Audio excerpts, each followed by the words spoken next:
Minnesota's largest welfare fraud case has been exposed, and multiple individuals involved have already been arrested and are now cooperating with investigators. One daycare facility couldn't even spell the word learning correctly, yet still received $4 million in public funding. Independent journalist Nick Shirley attempted to enroll his son in several taxpayer-funded daycare centers across Minnesota. Every location he visited was completely empty. He then exposed what was really happening. Videos show that some of the listed daycare addresses had no children at all. Some locations were vacant buildings or private residences, yet they had been collecting government subsidies for years. Nick Shirley and his team conducted on-site investigations, knocking on doors one by one. In front of the camera, some refused to answer, some shut the door immediately, and others suddenly changed their story, denying everything. One daycare facility specifically named in the investigation reportedly received around $1.9 million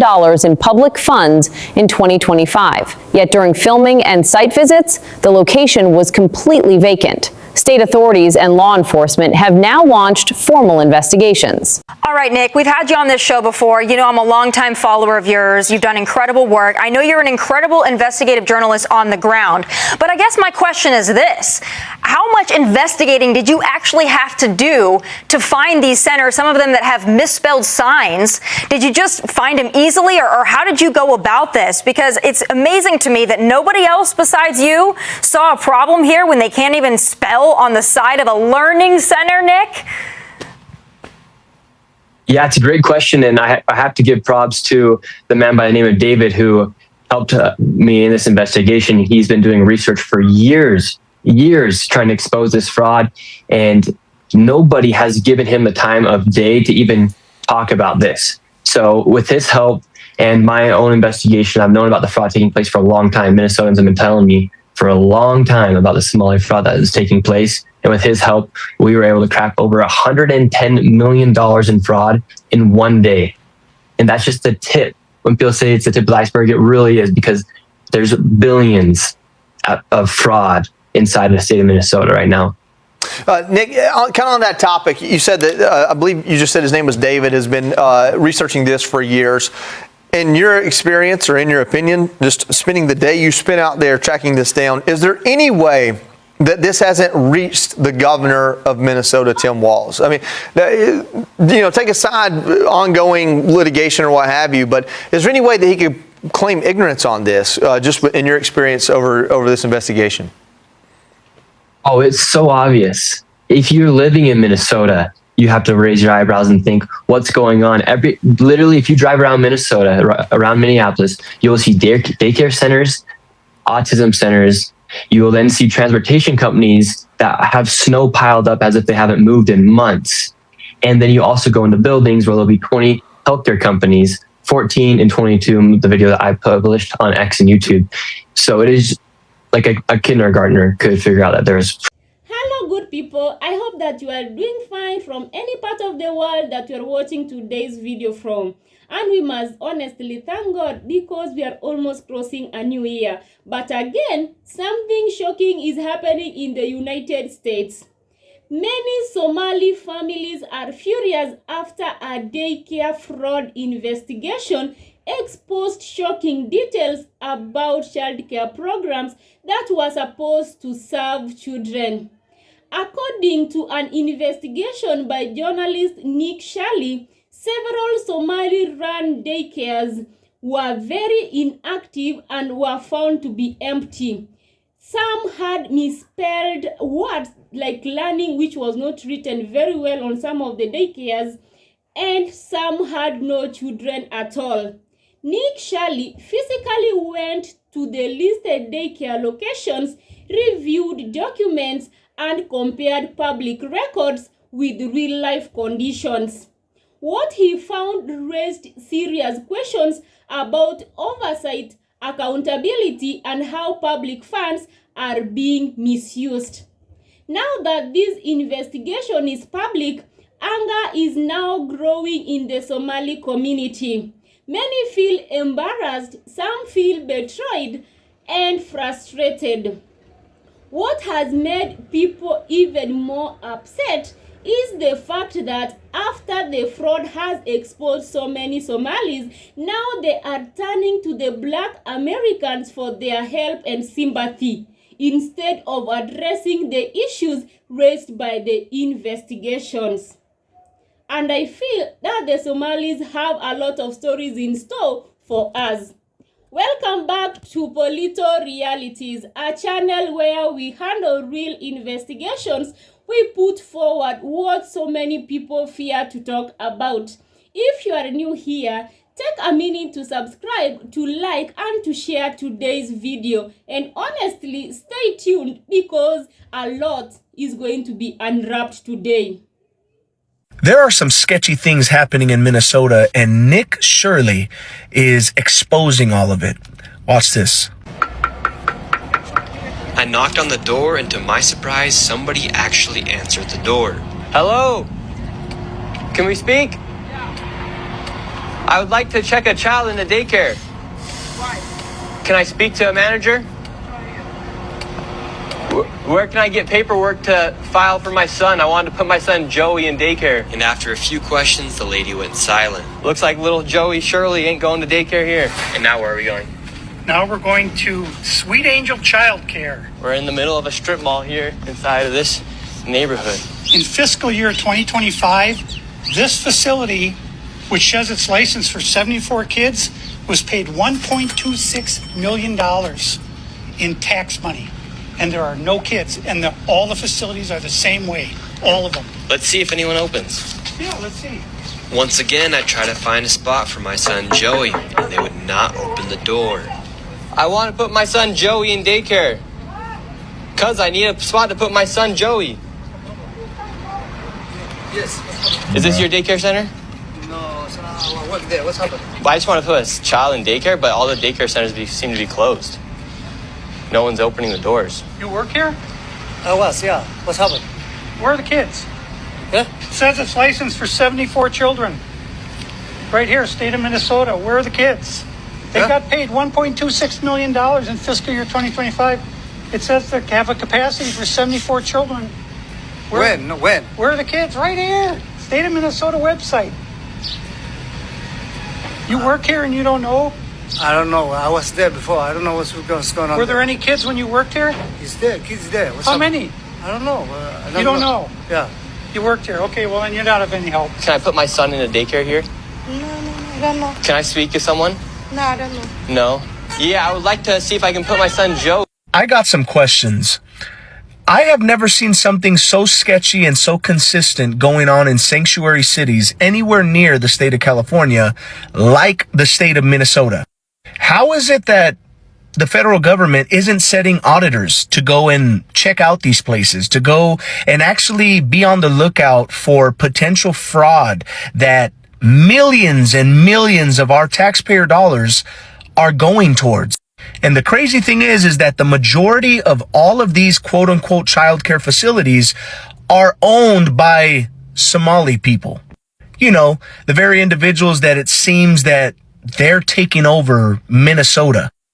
Millions of dollars, and none of these locations have kids in it. Wow, I guess I'm in the wrong business. I think I need to open a child care facility. Well, prosecutors have filed charges against 6 people today who they accuse of defrauding child nutrition, autism, and housing stability programs. But their fraud investigations also extended to a new Medicaid program here in Minnesota today. Fox 9's Corin Hoggart is live at the federal courthouse in Minneapolis. Corin, prosecutors sort of put a number on the amount of fraud, and it was shocking. Yeah, Randy and Kelsey, investigators are typically shy about making estimates here, but the number getting floated out there today was $9 billion. Now, they haven't proved anywhere near that amount yet, but they have charged 92 people in those 3 programs, and now the investigation is extending into new programs as well. FBI agents carried out boxes of files from Ultimate Home Health Services in Bloomington Thursday morning. The state suspended its license this month after discovering alleged fraud in its Integrated Community Supports Program, or ICS. The door is broken there, and federal prosecutors say Minnesota's entire Medicaid program seems broken. What we see in Minnesota is not a handful of bad actors committing crimes. It's a staggering industrial scale fraud. Right here we have 2 child daycare centers. We have the Minnesota Child Care Center, and then we also have Nuna. Between the two, 2.66 million. Hello. Hi. Hi. Why are you recording? Yes. We would like to know. Well, it says we're trying to figure out 102 children. Is that for this facility? What is the name? Why is it? It's from the state of Minnesota website. It says you have 102 children here in your child care. Which child care name is a lot of Minnesota Child Care right here. It's from the state of Minnesota's website. We're just wondering where the children are. Where the children are? Yeah, where are the children? It says you have 102 children here, and you got $2.66 million this year in funding, and $2.5 million last year. We're just wondering where the kids are. And who are you? My name's Nick Shirley. Nick Shirley. And where are you? Which department? Oh, we are from ourselves. Yeah. Hello, we'd like to ask where the money's going. Boy. So we got to talk about the most viral video on the internet right now, featuring Nick Shirley, who is a citizen journalist. He pulled up to Minneapolis, Minnesota to investigate the allegations of widespread massive fraud. Okay, we're talking about federal investigators. TikTok influencer Nick Shirley has vanished. Witnesses report he was taken away by several individuals. Just yesterday, he exposed a daycare center called Quality Learning Center that appeared completely inactive. More shockingly, the center had received approximately $1.9 million in government funding. His silence is no coincidence. Those who know him understand he dug too deep and threatened too many people's interests. Over the past few years, Nick's lens has exposed numerous seemingly glamorous projects, from training programs inflating enrollment numbers to municipal construction projects with suspicious finances. He consistently pursued the same question: where did the money go? These investigations disrupted layers of vested interests, and warnings and threats never ceased. Yet he never put down his camera. That changed when he turned his lens on a Minneapolis daycare center called the Quality Learning Center. His footage revealed only a boarded-up, deserted building.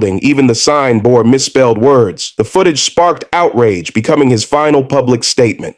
After that, Nick vanished without a trace. His disappearance seemed to become the starkest commentary on the system he exposed. When one touches the forbidden cake, they may even lose the traces they left behind. No one asks anymore whether children were ever truly inside, nor does anyone inquire about the whereabouts of the man who asked those questions. Isn't it interesting how things start making a lot more sense? Minnesota is now dealing with massive fraud scandals, like millions gone, federal investigations. Pure chaos, right? And then you look back and you start thinking about June 2025, when Melissa Hortman, the only Democrat in Minnesota, votes against funding healthcare for illegal immigrants, and she is assassinated 4 days later. At what point are we allowed to say that's one hell of a coincidence? Oh, and the killer. You must be asking about the killer. Previously appointed to a state board by who? You guess. Tim Walz. You want to tell me that's not suspicious? You have a lawmaker who breaks party ranks. You have a state drowning in fraud. You have overlapping political connections. You have a political assassination. And you want to tell me that I should just shut up about all of that? I'm not asking you to believe what I'm saying. I'm just asking you to ask the right questions. If this was happening in a red state, oh my gosh, Netflix would already have a documentary about it set up and ready to go. But the media is not on our side. So what I'm asking you here is just to keep talking about this, keep sharing these videos, and let's get to the bottom of it, because this is truly disgusting. Listen, whether you're a Democrat or Republican, you should be thanking Nick Shirley for blowing the lid off of this Somalian fraud case. It's not a Republican or Democrat thing. These Somalians are allegedly committing fraud, stealing from the taxpayers. We are working very hard, paying our taxes so that they can come to our country and steal it. If you're a Democrat, you should be happy and thanking Nick Shirley just as the Republicans are. And it's just amazing how the Democrat side of the media is not reporting this. This is obviously guilt. They know that it has something to do with the Democrats. The Democrats are enabling it, and that's why they probably aren't covering this crazy news story.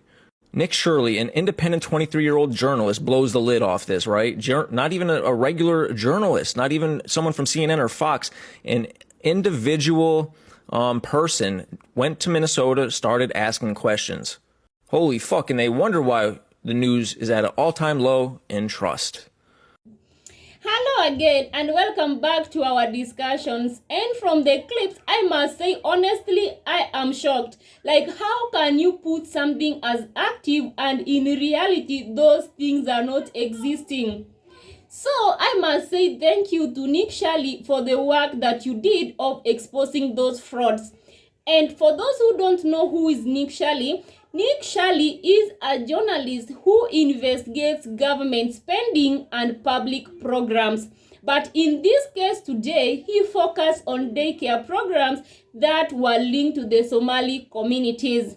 Instead of him relying on paperwork alone, he went to the ground itself, visiting addresses listed as operating daycares. This was important because paperwork can lie, but empty buildings, honestly, they cannot.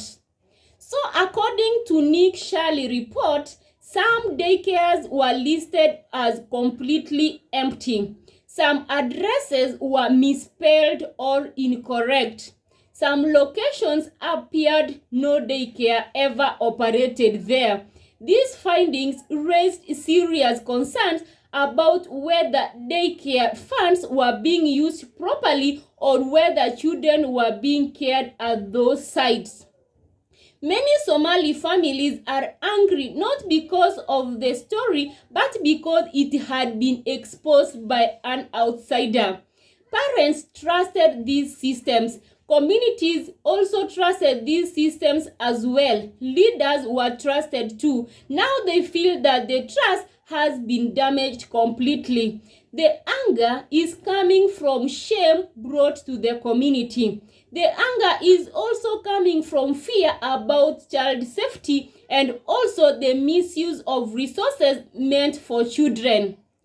After the investigation went public, some responses shifted quickly. Instead of addressing the facts, attention turned to claims of discrimination. Let me pause. After the investigations went public, some responses shifted quickly. They turned to claims of discrimination, requests for understanding, calls for American support and protection. This reaction has frustrated a lot of people who feel accountability should come before sympathy. It is important to say this clearly. This story is not an attack of Somalis. It is about fraud being investigated, accountability and oversight. Fraud hurts everyone. In fact, people are hurt. You give funds, people take them, become rich, and those things that they say they were doing for those funds, they are not there. How will you feel? Frustration, of course. So many people feel that honest families and children who actually needed the care services were hurt as well.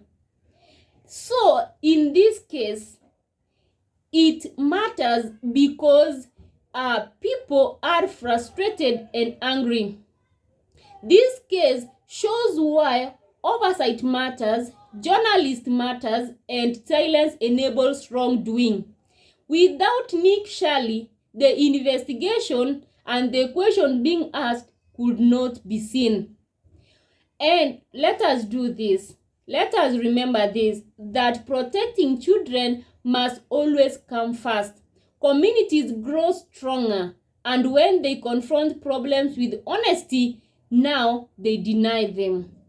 And good people, when you are told there's a daycare operating somewhere, find out if that is an actual daycare or it's a ghost daycare.